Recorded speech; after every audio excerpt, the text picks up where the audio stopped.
The fourth forum on trade and investment between the United Kingdom and West and Central Francophone Africa took place for the first time on African soil in Togo. This forum welcomed trade and financing partners from both regions to highlight and accelerate projects, infrastructure, and trade opportunities. Opening the day with a strong-worded message to all delegates, the Togolese Minister of Finance and Budget reiterated the need to fast-track identifiable projects for investment. Political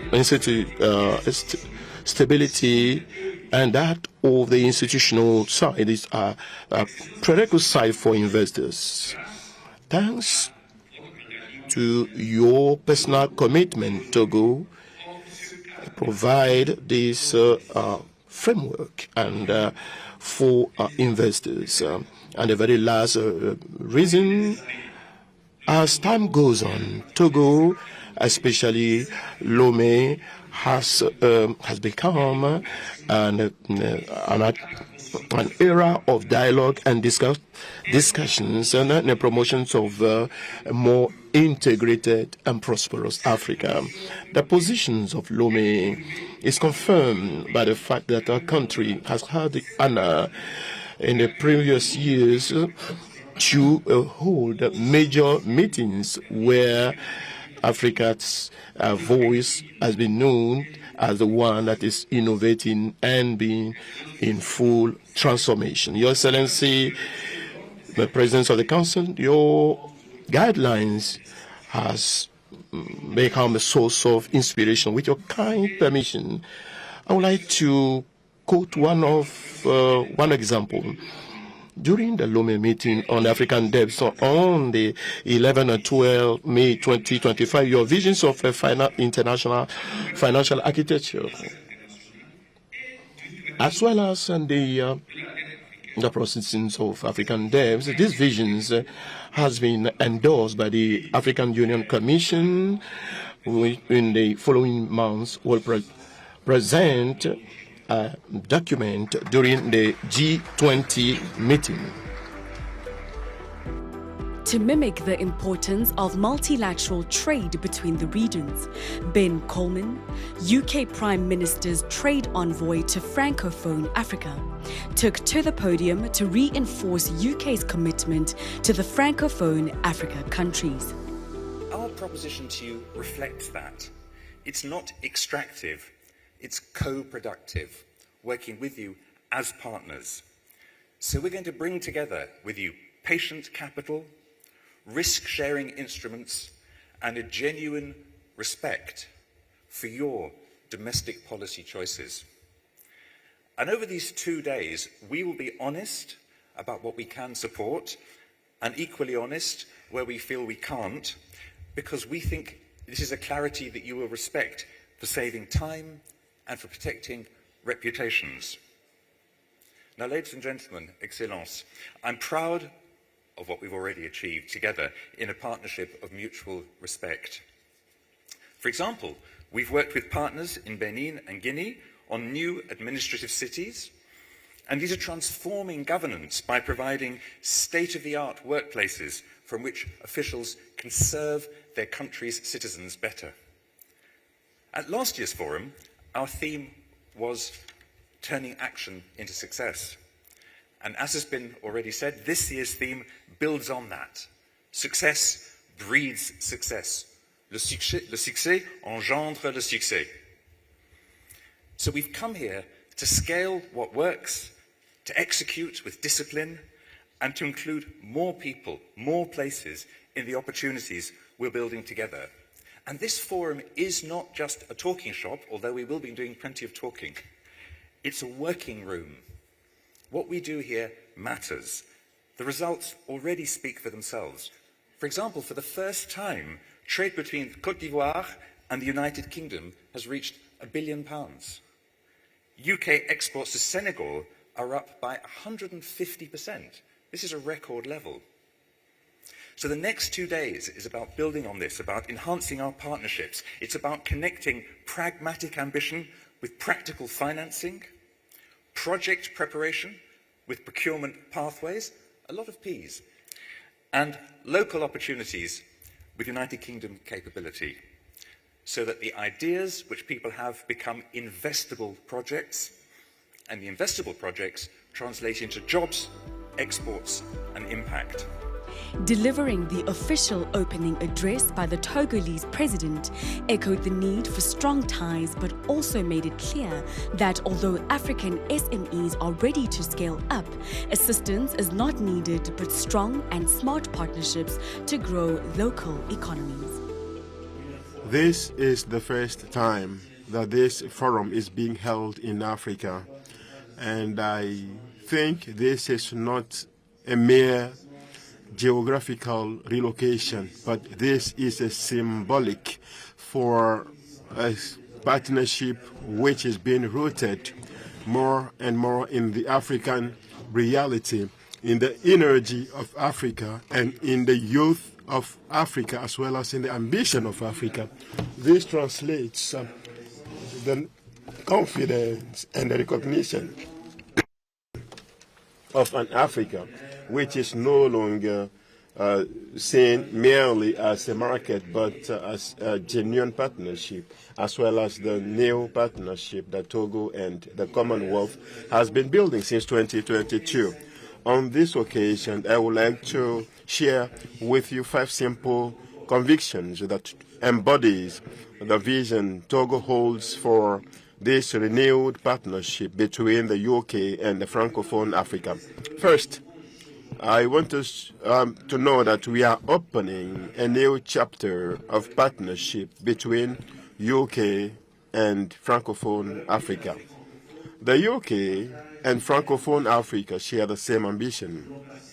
We want to move from a relationship based on aid and donations to one built on exchange, investment, value creation, and shared expertise.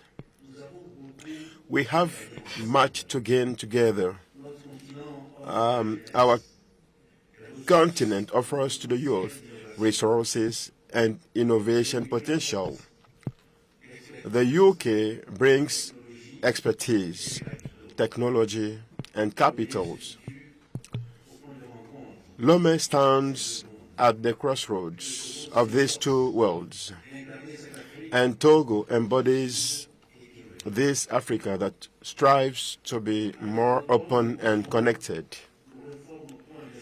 With our deep sea ports, our pro-investment reforms, our political stability, our country has become a genuine gateway between Africa and the world.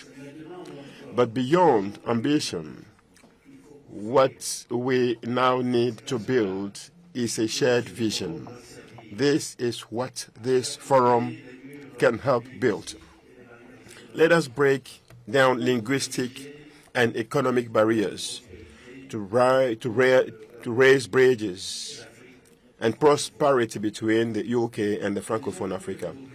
The second thing I would like to say is infrastructure is the essential lever of sovereignty, growth, and competitiveness in our region. Francophone Africa does not need more projects.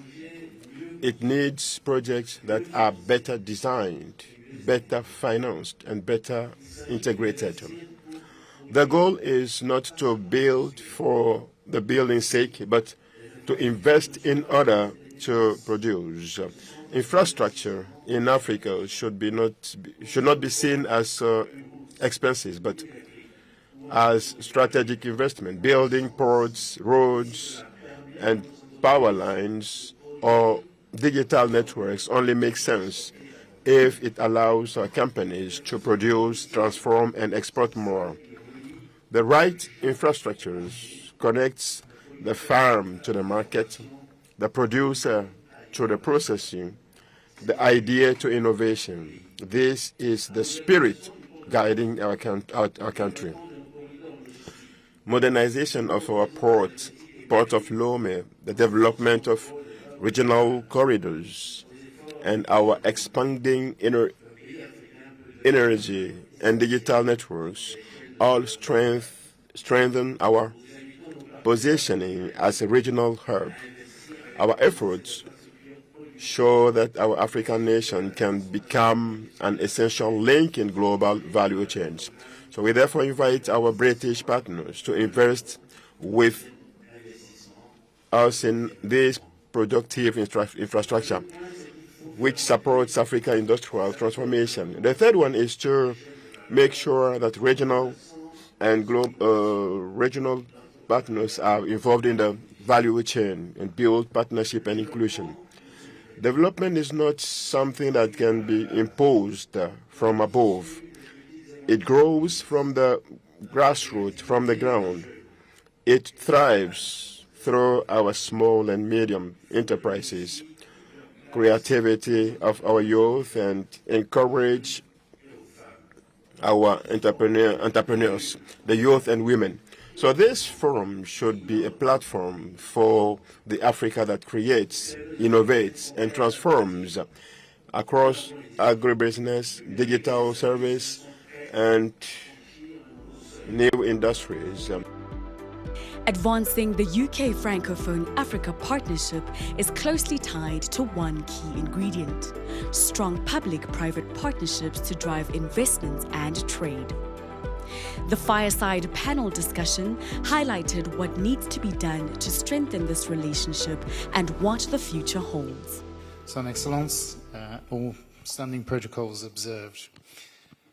Today you will find that this is not a conference, but it's a handshake for the future. And today's panels, we start with advancing the UK Francophone Africa partnership and joint roadmap. So as you can see, we have policy, convening power and capital, all in the same room and all have the same mission. So let me start with an open question to the panel. Today marks the first time the UK Francophone Africa Forum is being held on the continent. This was reflecting the shared commitments, the deepening economic cooperation and the development of a forward-looking partnership.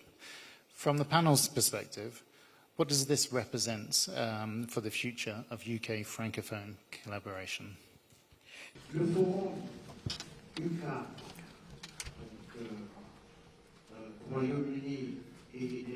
The UK and West and Central Francophone Africa Forum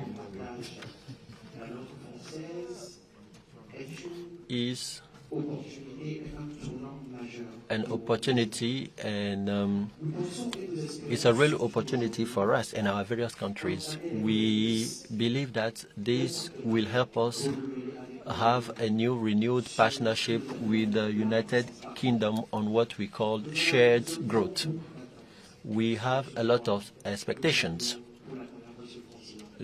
during this forum that we are hosting for the first time on the African continent, and the choice of Lomé, like the president of the council has rightly put, is not by chance. This choice comes to strengthen the efforts done by Togo and West and Central African countries. So thanks to this partnership, we want to talk about shared growth, co-financing the cost of project development, green investment, but also our goals are linked to a young population, our goals of a high demand of quality infrastructures, digitalization and connectivity should be taken into account without neglecting climate issues. And we believe that climate is an opportunity, not a handicap to the development of our countries. And we believe that after this first meeting in Africa, we could have open discussions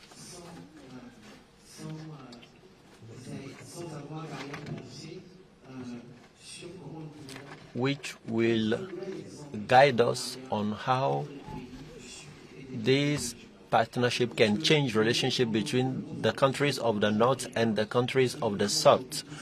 I believe that Francophone Africa is looking at us, and I think out of this forum we can have a new way of doing a win-win business. talk about the perspective of how this this forum represents the future relationships between UK, Francophone Africa?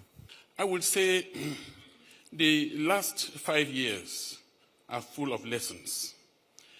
Since the breakout of the COVID crisis, followed by the wars in the eastern side of Europe, and the impact of all of that, not only on the Francophone African economies, but on the world economy as a whole, without forgetting the current tariff wars, I think there is a lot to learn if we must move forward.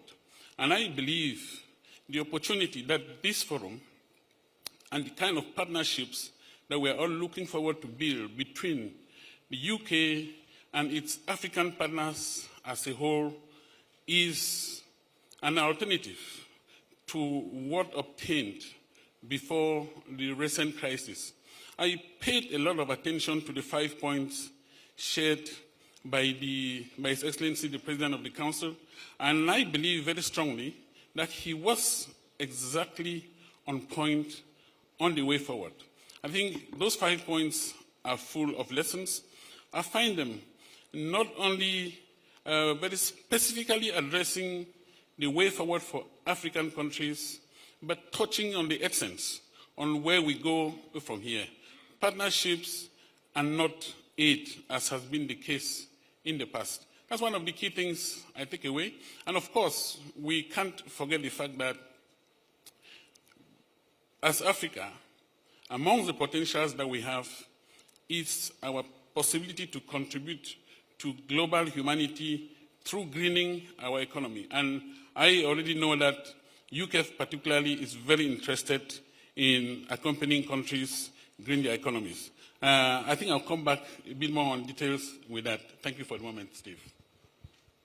I mean, I really echo the words that have already been said. I think the fact that this forum is here in Lomé, I think is a real sign of the maturity of the relationship and the development of the relationship between the UK and Francophone Africa.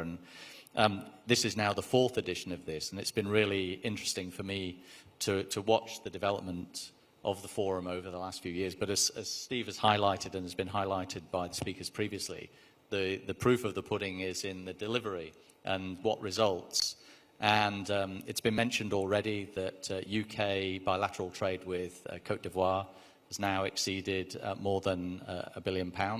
That's actually true also for Senegal as well. So this is something that's translating into reality, really delivering on the ground. So I think the fact that the forum is here, and I thank the President of the Council and the hospitality of people of Togo for letting us host this here, I think is a real sign of the development of that relationship, and I think it's only going to get stronger. Thank you. Merci, Steve. We are proud to be here. I'm especially proud to represent British international investment on this panel. Choosing Lomé for this 4th forum of the WCAF is to show the commitment of the UK to build a balanced partnership between Francophone Africa and the United Kingdom. This edition shows the trust of the United Kingdom in African growth. This is an opportunity for British companies to discover our Francophone ecosystem, to build partnerships, to emerge, to help future investments emerge. The WCAF is also an opportunity for our African companies to build links among them and to create opportunities, because only 20% of African trades are between Africans only. Thank you. Your Excellency, Minister of Investments, Togo's recently joined, is one of the most recent members of the Commonwealth, which is opening up new international partnerships within the Anglosphere internationally. How do you envisage advancing the relationships in a way that complements Togo's national priorities and plans within, with the UK as a member of the Commonwealth, but perhaps more broadly as well within the Commonwealth of Nations? Thank you for your question. And before answering your question, let me say that since 2022, Togo is a member of the Commonwealth, and consequently, thanks to that membership, Togo has extended the market to which Togolese companies and Togolese workers can have access to.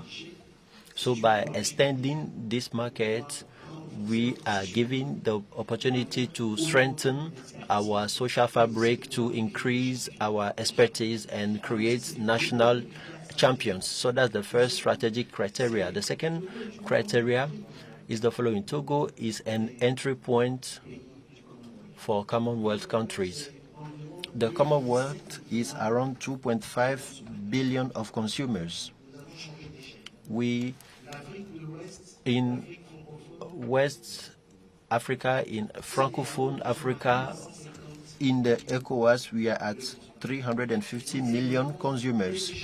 So those are trades that will increase in volume, and this will help our companies grow together. Not only companies, because companies are led by humans, and the issue of their education, their training, their expertise depends on that strategy we are putting in place in order to integrate the Commonwealth on a dynamic level. And to conclude, I would like to say that we already have benefited a lot from, since our membership in the Commonwealth. We have various students that have built partnerships and trained by universities that belong to the Commonwealth. We have project development agreements that have been signed and are being developed right now. And I believe Suna will give you more information on figures. And trade has increased by 64% in less than 3 years. And we believe that that trend should be encouraged, should continue, and should be made sustainable. And Togo, under the leadership of the President of the Council, will help. Our partnership with the Commonwealth will be the natural corridor in terms of logistics, in terms of air hubs, and in terms of financial hub. The United Kingdom is not only one of the powerful countries in the world; it is also one of the most powerful financial hub in the world. So by able to diversify our investment mechanisms, it will help our government and our companies to have access to new sources of financing, and this will help us achieve our common goals, which is to help our citizens have access to quality services, have access to connectivity, and be trained. John, UK has been emphasising the stronger trade and investment ties with Africa. Can you explain some of the key steps and initiatives the UK has taken to boost trade and investment across the continent, and especially here in West and Central Africa? So thanks very much, Steve. So the UK has a significant footprint across Africa, and not just from a trade and investment point of view, but diplomatically more widely. And that's really translated over the last few years into significant growth, actually. Over the last 4 quarters or so, our bilateral trade with Africa grew by nearly 10%, and I think that's really significant, and a trend that's actually been continuing now for a number of years. And that's really supported by, as I mentioned, an extensive network of people on the ground who understand markets and are able to connect businesses and connect investors and to work with governments. So we do a lot of work looking at the enabling framework of trade. We have an extensive network of trade policy agreements, and where we don't have bilateral agreements or regional agreements, we also have the Developing Countries Trading Scheme as well, which I hope I get an opportunity to talk about as well. We support the AFCFTA. The President of the Council touched on actually the need for developing corridors and inter-regional trade. I think the UK has invested a great deal of effort and support into that. And I think it really works very well with the Developing Countries Trading Scheme in that sense of building value chains within Africa and then being able to export and access the UK market. And we've obviously got specific tools as well, like UK Export Finance, which really de-risk investment, if you like, from a private capital point of view, and allow us to crowd in more investment and to be able to deliver more as well. So I think the UK does an awful lot. I mean, obviously events like this, bringing people together, a lot of work going into the trade policy and regulatory side in order to create that framework for doing business, and also supporting specific deals as well when there are large projects and things that need to be delivered. So I think the UK is doing a lot. I think we're sort of very much turned outwards and connecting with Africa. I think you can see that very much in the trade results over the last few years, which I think have been tremendous. And it really feels like there's a sense of momentum. And as I mentioned earlier on, I think the fact that we're here today speaks volumes to that. Thank you, John. Honourable Minister, Cameroon is also one of the countries that has its trade corridors with its landlocked nations.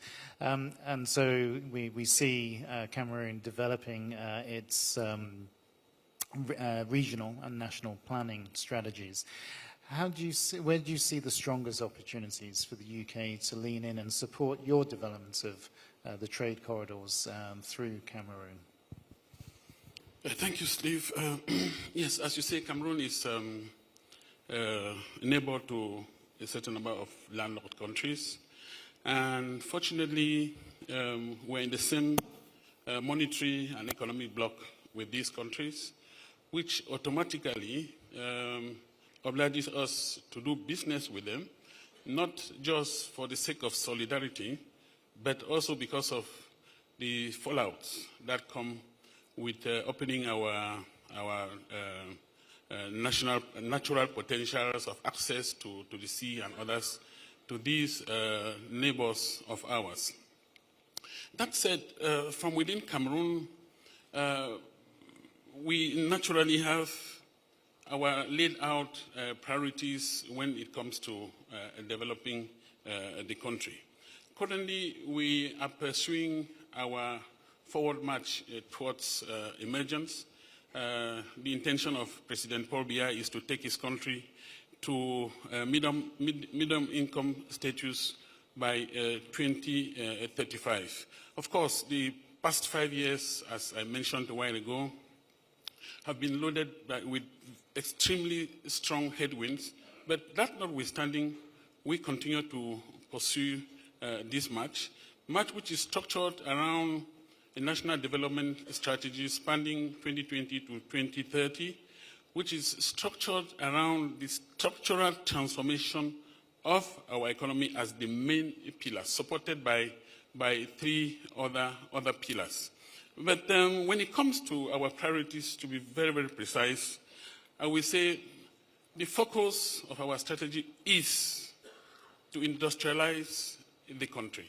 And when you talk of industrialization, automatically you are talking of the private sector, which means government's objective is to install the private sector on the driving seat of the economy. It is through the private sector that we can solve our youth employment problems. It is through the private sector that we can generate sufficient energy to serve the households and serve the rest of the economy. So at the core of this intention of promoting the private sector is the production of energy. We are blessed with enormous potentials when it comes to green energy. We also know that this potential can serve us, but at the same time can serve our neighbors, as you just mentioned. We have the huge neighbor to the west, which is Nigeria, whose appetite for energy is unmeasurable. And driving growth through industrialization, besides the need of energy, you need to feed the industries. We have the potential to feed these industries. I will just take 2 of them. On the surface, we have an enormous agricultural potential to provide what it takes for our industries to move on. On the underground, Cameroon is considered as a mineral scandal. We have all what it takes to produce, to service our industries, to drive our industrial process. And this said, there is enormous potential in terms of transportation infrastructure to accompany this industrial development. We have in place a multimodal transportation policy whereby we need to build sufficient railways to drive the bulk from the mines to the seaports. Of course, we are lucky to have 2 deep seaports in Cameroon, just like Togo has the deep seaport here in Lomé. We have 2 deep seaports in Cameroon, and we have one of the oldest ports in Africa, which is Douala. It's not a deep seaport, but it's a very, very developed seaport. And the needs in terms of roads and railways in Cameroon, alongside this potential in terms of deep seaports, is huge. For the benefit of the audience here, where do you see is the strongest collaboration between UK and Togo moving forward with those initiatives and flagship projects? I think that I here have the opportunity through this forum and with the guests who are here, which are for the most part investors, I have the opportunity to share this message, carry out this message as in my capacity as Minister for the Promotion of Investment and Economic Sovereignty. The risk is often the primordial criteria that help make a deal or not. And all the reforms in Togo, I can summarize them through the notion of risk, through the prism of risk. And I think that investors could better understand this instead of having a list. So they can understand the element of framework that were put in place, legal framework, regulatory framework, incentive framework, so as to host investors. Institutional risk is often the first, institutional and political risk. So Togo is a country in peace with a region which is somewhat facing some security challenges, and that's quite a bit. Togo is a stable country because we have true reforms in terms of institutions. I'm not talking just of a political institution, but I'm also talking about economic institutions. So having done those reforms clearly, this has been one of the elements which has made the difference. And this is why we are in Togo today, in Lomé today, where we can see concretely the results. And this is to encourage us to continue these efforts. Second, Steve, I'd like to talk about economic risks. Economic risk, the risk of regulation, the laws. Do we have a visibility on the law? Can we secure the investments? And the question of conflict or dispute settlements when there are disputes. Can we be certain that it can be done in an impartial manner with speed? The importance also of digitalization, because the regulatory risk is also based on administrative risk. So all these risks, whether it's about digitalizing procedures in terms of what we have in the Code of Investment, or the different code or incentive framework, whether it's in the PPPs, all these elements for some of them have been totally digitalized. You could literally sit in your living room in London and apply for free trade zone application from your living room. You can do also most of the administrative formalities through the internet. For example, I'm talking about when the minister in charge of public service efficiencies, you will get more information on these backbone of digital transformation, which has been put in place and will be soon finalized for our countries. And I'll conclude on one thing important. It is the risk activity risk, business risk. Well, you see, you have in Togo project at the level of state which have all been filtered. So there's a whole work that has been done to filter some project, and reflection has been conducted around the very mechanism of financing. So when you put all this together, it means that when investor comes, basically have to push on a button, you look at this project, check it out a bit, and I start negotiation directly. So I want to invite investors, sponsors, private sector of Togo, private sector of Francophone Africa. I want to really invite them to really see the opportunity, because we are truly the best corridor. All this to say to Great Britain that feel at home here. Let's do business. Well, we do not say that the risks don't exist. We say that it exists, but it's been identified, managed, and we'll discuss together on the residual part of the risk which has not been yet managed, because all the reforms aims at mitigating this risk. What are the key steps that Cameroon has been taking, and where can the UK lean in helping to de-risk the bankability of your projects in Cameroon? I would say Cameroon has, in the recent past, laid out a certain number of incentives which have not only lived through their time, but which have been assessed and renovated as time goes on. In 2013, Cameroon laid out an incentive package which had far-reaching advantages for potential investors. And I should say that slightly 10 years after the implementation of those incentives, in this year, 2025, that framework has been renovated. The incentive package is broader, it is made simpler, and it is more business-friendly than it was at its inception in 2013. An ordinance of the President of the Republic of Cameroon of July this year actually sets that in motion, and this month of November, that ordinance is going to Parliament for ratification, which means if you look at the website of Cameroon's National Investment Agency, you will be able to find that we have a brand new, modernized, modified, more business-friendly,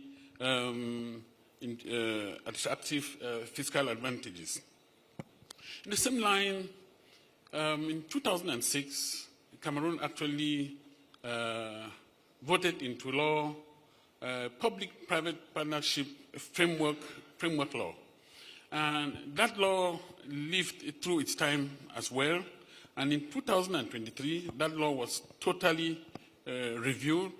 It broadened up the scope of operations in terms of PPPs in Cameroon, rendered them more accessible, and above all, permitted other state actors besides the central administration to be able to negotiate and implement public-private partnerships. 3 years ago, equally, we have in place a law on special economic zones, which is something very attractive. We're learning from other countries who have gone ahead of us to do that, particularly the Kingdom of Morocco. I think that's a shining example. Close to us is Benin, next door to Togo. Gabon, they have done so. And we are moving into this way of doing business, which to a large extent is actually providing some level of de-risking, encouraging the potential investors to come open shop in Cameroon. All of this is because we believe, of course, that the fiscal tax and custom advantages, yes, are good enough, but we could go further to complement them with other elements which have the potential to build on strong DNAs for investments over the longer term. But before I finish, Steve, I would like to say Cameroon is very used to business agreements. We are one of the few countries, particularly in Francophone Africa, which is used to building frameworks for business with its partners. I will name a few. We are in an economic partnership with the 6 countries of the Central African Economic and Monetary Union, CEMAC, where we think we are the driving force of that union. We are in an economic partnership agreement with ECAS, the broader union of 12 countries. Many of them are here, DRC, Congo, and what have you. Cameroon is the only country in the Central African sub-region that's in an economic partnership agreement with the European Union. The fallouts of that accord on our economy are becoming more and more palpable over time. It's been a bit of a challenge for us to get to where we are, but because our head of state decided that that is the way to go if we need to intensify the industrialization of Cameroon, the fallouts are becoming more and more apparent. But even more interesting for the purpose of this forum of this week is the economic partnership agreement between Cameroon and the UK. There again, we are a pioneer in the Central African sub-region. We are already feeling the impact of trading with the UK, and particularly the kind of friendship, business-friendly environment between Cameroon and UK. My friend Steve, you know what I'm talking about. Besides all this talk and talk, I remember we do sit around tables to negotiate real deals.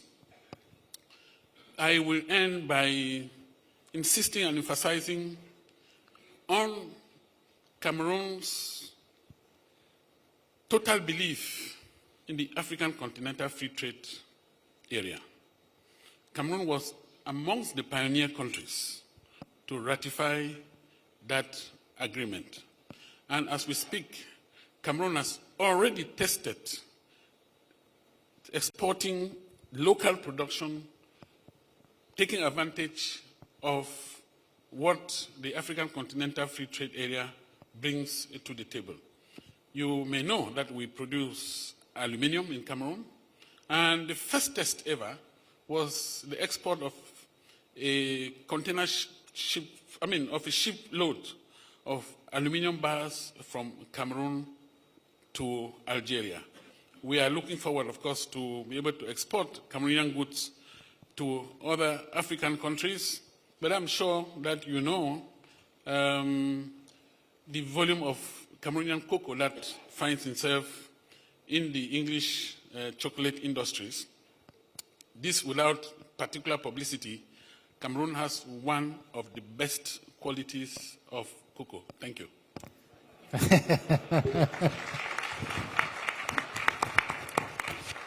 So before we go to closing comments from the panelists, the last question, Sylvia. You've heard from the honourable ministers, but can you tell us how BII and Francophone private sector can work together to respond to these opportunities and initiatives we just heard, and including the SMEs? Merci, Steve. Thank you, Steve. From my viewpoint, to rise up to the global challenges that Africa's development are rising, financing SMEs is a key. African SMEs represent 80% of jobs. Consequently, development of Africa will be done through or with the SMEs. We cannot just count on our major companies, on the multinationals to lead our development. With BII, financing of SMEs is truly a priority. This is the reason why we have accompanied the finance institution, COFINA, where we have participated on the side of IFC to the creation of NSCI Benin. That's also the reason why we are supporting the investment funds ENCO Adiwale to contribute to the financing of SMEs in Francophone Africa. This financing of SMEs is multi-sectoral. It makes it possible to reinforce credits made to SMEs in the sectors of agriculture, services, digitalization, and industry.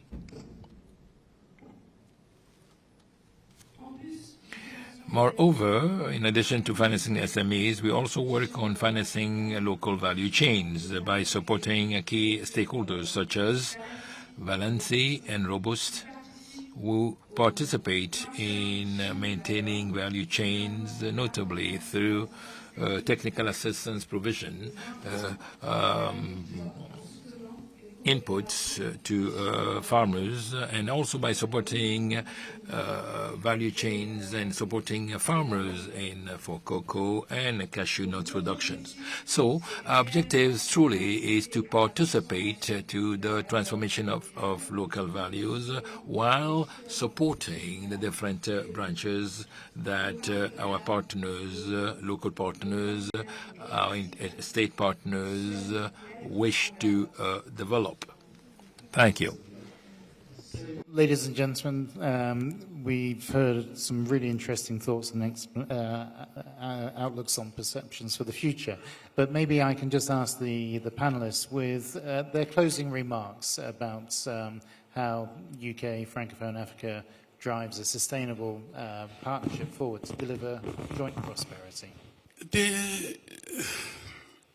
The planning world, the world of professional planners, has this default of always skipping forward.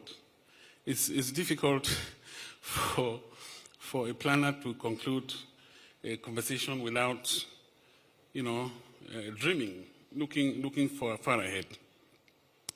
I would like to appreciate this forum, but I also wish to put on the table for this forum and for future forums what I think we may want to all consider in terms of perspectives. I think it is no secret that the greatest problem of sub-Saharan African countries is financing. We can have all the bankable projects that we could possibly have, but the key problem as of today remains that of financing. We are all aware that the international financial architecture as of today is unfit to respond to the massive needs in terms of laying out infrastructure and others for the development of Africa. This I bring to this conversation. What do we do to prepare or to provide a response to this important challenge?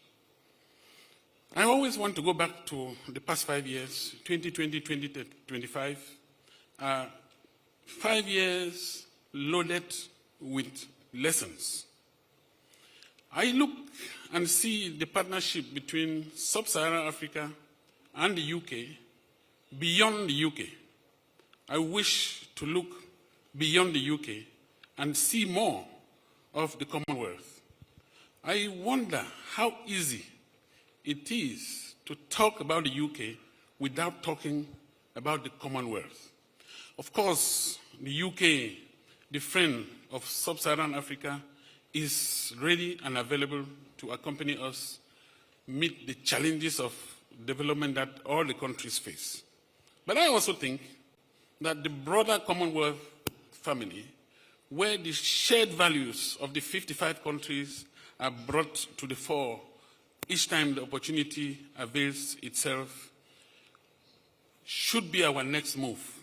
I think we should be looking somehow beyond the UK to a stronger partnership amongst Commonwealth countries. If we are dreaming and with all the zeal that we have to promote investment and trade, I believe it is important that we take that move. UK, good enough, but serving us as a platform to look further, which is the Commonwealth. Thank you so much. Thank you, Minister. John, final comments. So I think I wanted to pick up on some of the points that have just been made. I mean, there's no doubt for me the sheer potential of Africa, and I hope you feel that the UK is present and active and a partner in growing trade and commercial investment is the way that we really create prosperity on a sustainable basis. I mean, my experience is, and it was really interesting to hear the Minister talking earlier on about risk. You know, my experience is that if you put yourself in the shoes of investors and you think about the management of risk and projection of risk and their understanding of it, and you can put in place the things that mitigate that actually the capital will follow. I think a lot of people can see the potential. And I think things like the AFCFTA, which the UK was the first country outside of Africa to sign an MOU with, and if you look at the initiatives that are being taken here like this, and the initiatives that individual countries are taking, actually those are the things that create an investable environment. And I always think that capital flows downhill like water. You know, you put something in its way and it goes somewhere else and it has choices. And I think our job, certainly in government, I think, is to create the framework that enables business to invest. I think to that wider point of the Commonwealth, I think anything, if you think about shared values and you think about understanding, they all go towards mitigating risk. And that's really actually why events like this, I think, are so important, because they bring us together. They allow us to talk to each other and they increase understanding. And you can see that reflected in the trade that's growing. So I think this is a collective job for all of us to address. And I think it's very exciting to be here. I think it's so important that it's in Africa and not in the UK. And I think that there's a deep relationship here that we just need to continue to build. And I'm certainly very optimistic for that, but I think we have some real challenges, I agree. Thank you, John. And Sylvia, your final reflections. Thank you.